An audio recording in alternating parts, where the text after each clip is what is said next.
Welcome to The Explainer. Now, if you've ever stared at a university admissions announcement and just felt completely overwhelmed by the dense text, the competing requirements, and all those overlapping deadlines, well, you're definitely not alone. Today, we're decoding the MNS-UET Fall 2026 intake. We're going to take all that complex, heavy data and transform it into a really clear roadmap so you know exactly what your options are. Okay, let's dive right into this. This official MNS-UET Fall 2026 admission poster is absolutely packed with crucial information. Everything from engineering tracks to pure sciences, scholarships, and of course, those all-important dates. But hey, don't worry about squinting at the fine print. We're gonna break this entire thing down step by step, so you can make the absolute best decision for your academic future. So here's our game plan for today. First, the MNS-UET Advantage. Then engineering and tech programs, moving on to the test-free BS options. After that, the graduate studies path. And finally, deadlines and applications. All right, kicking things off with Section 1, the MNS-UET Advantage. So, Mohammed Nawaz Sharif University of Engineering and Technology, or MNS-UET, actually holds a really unique geographical and academic position.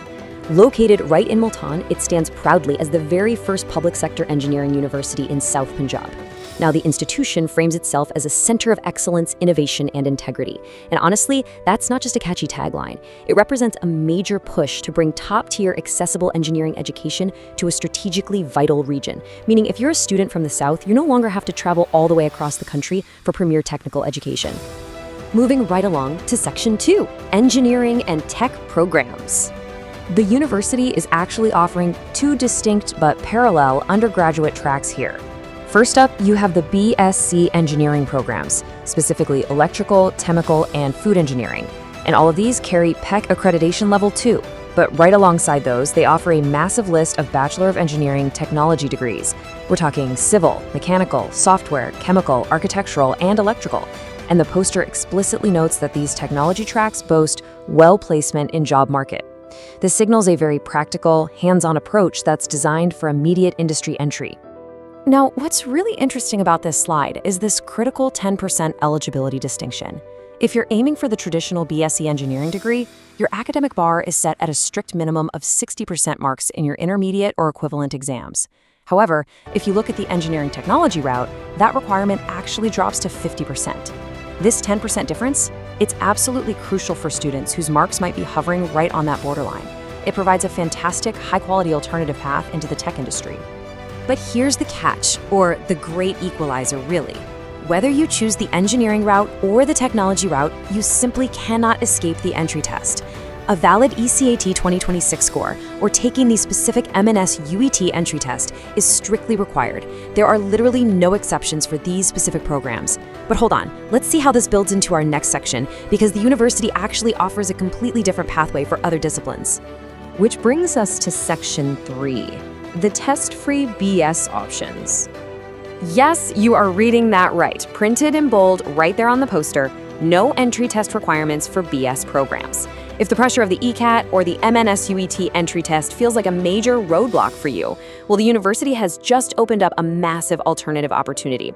You can completely bypass the entry test if you're applying for specific Bachelor of Science or associate degree programs.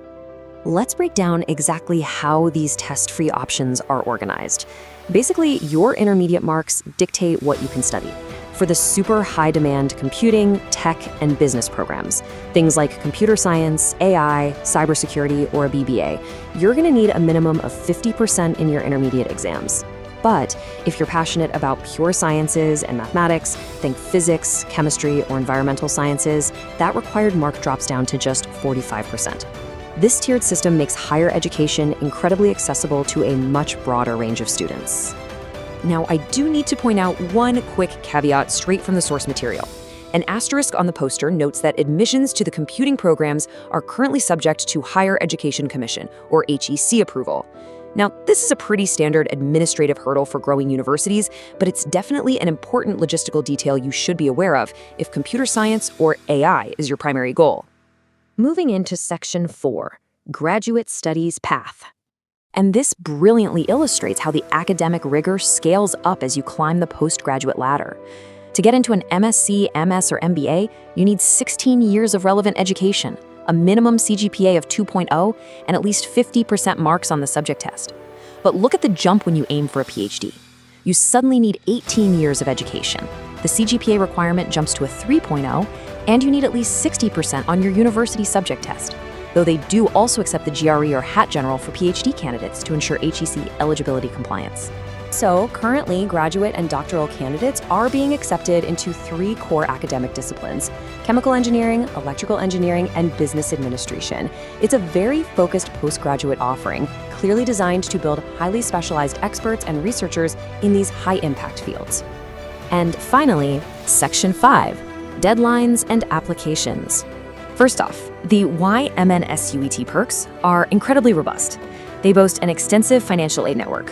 We're talking the CM Hanahar Scholarship, the PM Laptop Scheme, ESAS, PIF, Kinship, plus their own need-based and merit-based university scholarships. And beyond the finances, they offer an outcome-based education system, university transport, and full hostel facilities.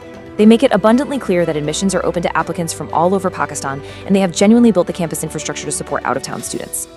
So the crucial point is this timeline. Please lock these dates into your calendar right now. July 30th, 2026 is the absolute last date to apply online.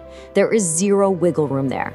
And if you're taking the entry test, the university is conducting the first one on August 2nd, 2026, and a second test on August 23rd, 2026. Seriously, mark these non-negotiable dates on your calendar immediately so you don't miss your window. Well, there you have it. We've covered the rigorous engineering programs, those highly accessible test-free BS options, and the focused postgraduate degrees. You've got the roadmap, you know the required marks, and you have the deadlines. The only thing left to decide is your direction. So which academic track will you choose to engineer your future at MNS-UET this fall? To take the next step, you can just scan the QR code on the official poster or head straight to their admissions portal to start your application. Thanks so much for learning with us today on The Explainer.